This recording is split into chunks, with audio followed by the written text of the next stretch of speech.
Hi, my name is Dr. Darren Schmidt at the Nutritional Healing Center of Ann Arbor, and this video is about what happened to the vitamins. So here's a brief history of vitamin discovery and research. There was a guy named Casimir Funk who discovered a lot of vitamins 100 years ago. The first vitamin he discovered was vitamin B1, that was 1911. And then in 1934, B1 was put into food.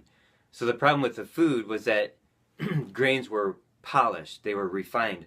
So the brown was taken out. The brown was where all the minerals and vitamins were. So, but there was this marketing idea that if we could market white rice, white bread, white pasta, and create this scenario where people think only poor people eat brown bread, or only poor people eat brown rice. Rich people eat white bread and white rice. That's what they did for decades. So white bread, white rice lasts longer on the shelf. It has a longer shelf life. So that's because it's not nutritious. But when you're taking out the brown, you're taking out all the B vitamins. And if you're deficient in B1, you get heart disease, a form of heart disease that's called beriberi. So they put B1 in white rice and white bread in 1934, and it saved people's lives.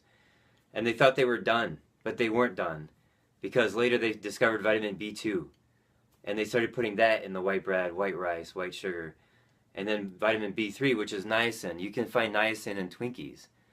And then vitamin B5 and B6. They skipped over B4 because the government said vitamin B4 is unnecessary for humans, it's only needed by pigeons. Vitamin B4 prevents muscle paralysis. Like if your heart muscle seizes it up, you die from a heart attack. Well, that could be a vitamin B4 deficiency. I mentioned in another video vitamin B15. There was an article in JAMA, Journal of the American Medical Association, saying vitamin B15, whatever it is, it won't work.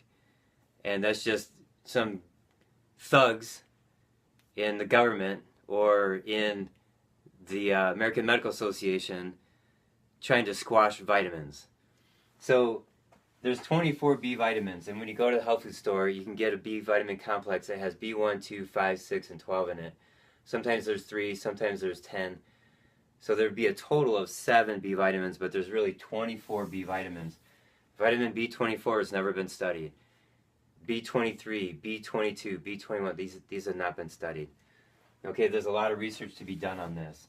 And there's been more research on Prozac and other pharmaceutical drugs because that's where the big money is, and Big Pharma has the big money and the big marketing budgets, and whereas vitamin B19 has no marketing budget, and there's no research on it at all. Okay, let's talk about these vitamins I listed out. Decades ago, 1930s, 1940s, there used to be vitamin F. F stands for fat. So it could be like flaxseed oil, it could be sesame seed oil, but that terminology has just gone away. There used to be vitamin G, and the vitamin G family is sort of like the vitamin B family, and it controls lactic acidosis, which, too much lactic acid in the blood. Vitamin B's are more uplifting, and the vitamin G family is more calming, and I've even seen it to lower blood pressure. I work with vitamin G. There's not many doctors that work with vitamin G, but it does exist. Vitamin J, that's been taken out of our terminology. It has to do with plant chemicals to reduce inflammation and for incredible healing. Vitamin T, that actually stands for T cells, and vitamin T found in sesame seed oil, and vitamin T has been taken out of our language. Vitamin U, that's found in cabbage. It's a soothing vitamin that can help ease acid reflux and heartburn. So again, these are just vitamins that once existed in our terminology, our language, and now they're gone. So the point of this is to show you that the field of vitamins has been ignored for really since the 60s. And, in my career, I can look back in the late 90s and early 90s, there's a lot of research on vitamin B12, which is good, and also ascorbic acid, which is not really a vitamin. But some people call it vitamin C. The government thinks that ascorbic acid is vitamin C. So in the 90s, there just was bad research. And but the great research comes from the 1920s, 30s, 40s, and 50s. And that's when researchers would take liver and feed it to cats.